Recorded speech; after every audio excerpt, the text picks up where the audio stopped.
Hey, Jim with Freedom Diggers, metal detecting.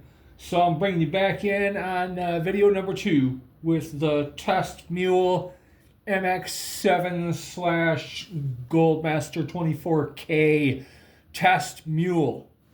Purchased this from White's Field team member DJ Yost. Let's jump right into it. So things are acting kind of weird on this thing. I have not figured it out yet, but I'm going to show you how it's behaving. I got it set up on my kitchen table here with the lower rod disconnected and coil set up so that it's not getting any interference from anything. Sensitivity is on 2 right now. I've dug deep targets with sensitivity 3 with one of these, so we should be hitting targets pretty good. But it's in coin and jewelry, and it's pretty much factory type settings for an MX7 on this. I've got it in 4 tones, and discrimination is set up pretty standard for the coin and jewelry program. Almost no discrimination, really. Let's jump right in here. I have no threshold on either. So here's what I've got going on. Let's start with silver quarter. Here's a silver Washington. So you note, for 4 tone, that's a pretty low tone. When I run 4 tone on my MX Sport, I get a lot higher tone on a silver quarter than that. And note the VDI. So once in a while, it gives you a higher VDI, but it's pretty much all over the map and staying pretty low for a silver coin. Pretty low. Even air testing that I've done with my other MX7 that I had and my MX Sport, that's not a normal result. So let's show you, I got it here also, a Doug clad quarter. Now, anybody that's swung one of these knows this should hit a fairly high tone, and it should be in the 80s. Look what we got.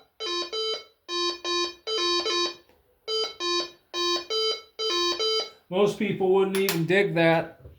Pretty jumpy, pretty trashy acting. So let's go into the nickels. I got here Modern Jefferson. This is one with Monticello on the back, so it's an earlier variety. Yeah, it's like a 1992. Look at that. It's not even hitting it. Now, later in the video, I'll show you. It'll hit this. So there it goes. Hey, it decided to hit it. I've got the same behavior with different coils, too. The 7-inch D-Tech, it does this. This is a factory coil that came off my MX Sport. It's acting the same way regardless of coil. Here's a War nickel. Nothing. Buffalo nickel. Nothing. This has a recovery speed setting on it.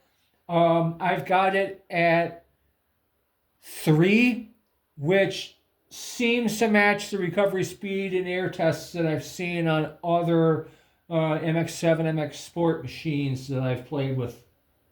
So let's go into some more silver here. Here's a Merc dime. Look at that.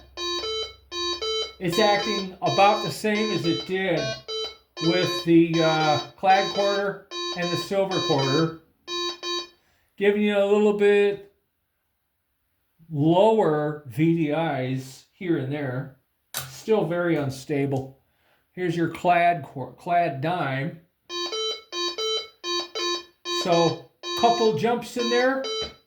Gives you a normal clad dime number, but it's really unsure of itself. And it does the same thing if I have the lower rod attached.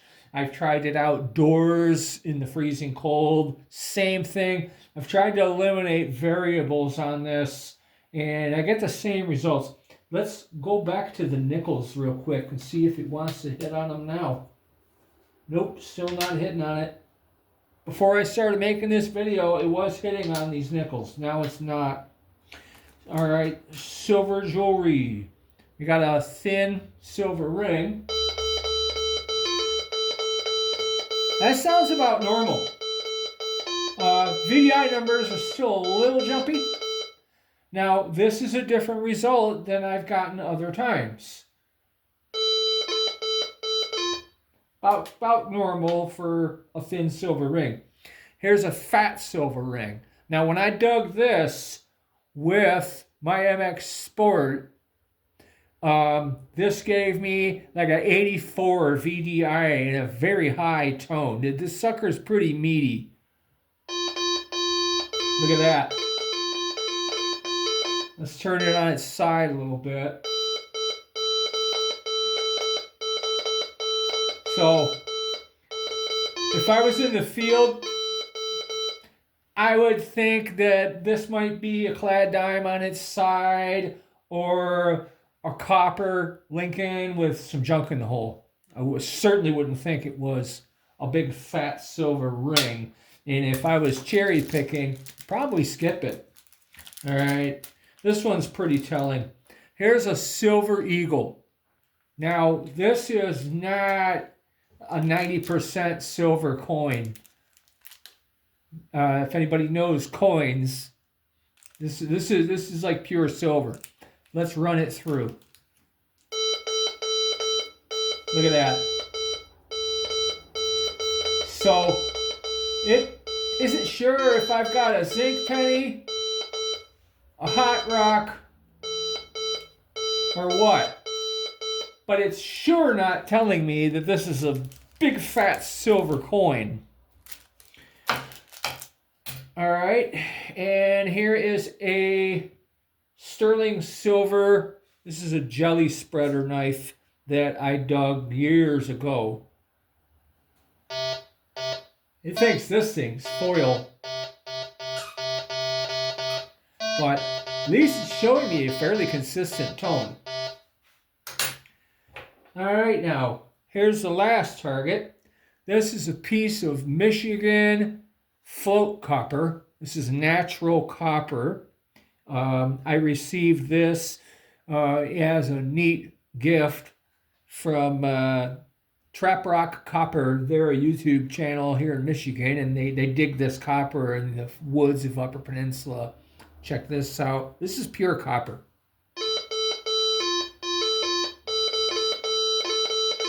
Still kind of around the map. Now, there could be other minerals mixed in with this, but this stuff's pretty darn close to pure copper. So that's the kind of results I'm getting with my test mule MX7. Yeah, I'm a little puzzled, slightly disappointed. Don't know if it's a settings thing. I have played with other settings on this and really have not gotten this thing to act like a typical White's MX7 or MX Sport, which are the same programming.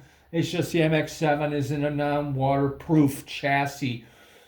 I have conferred with DJ that sold me this. He said he found a lot of great coin targets with this and that he didn't have these kind of issues. So I don't know if something happened while it was stored for years. I have no idea on that, but I'm going to keep trying to solve the problem. If you guys have any insight at all, I'm definitely open to anything you might suggest. Drop a comment, let me know. In the meantime, hey, if you're not frozen over like me, get out, dig some good stuff, and enjoy the wonderful hobby of metal detecting. And I'll see you guys again soon on Freedom Diggers Metal Detecting. Take care.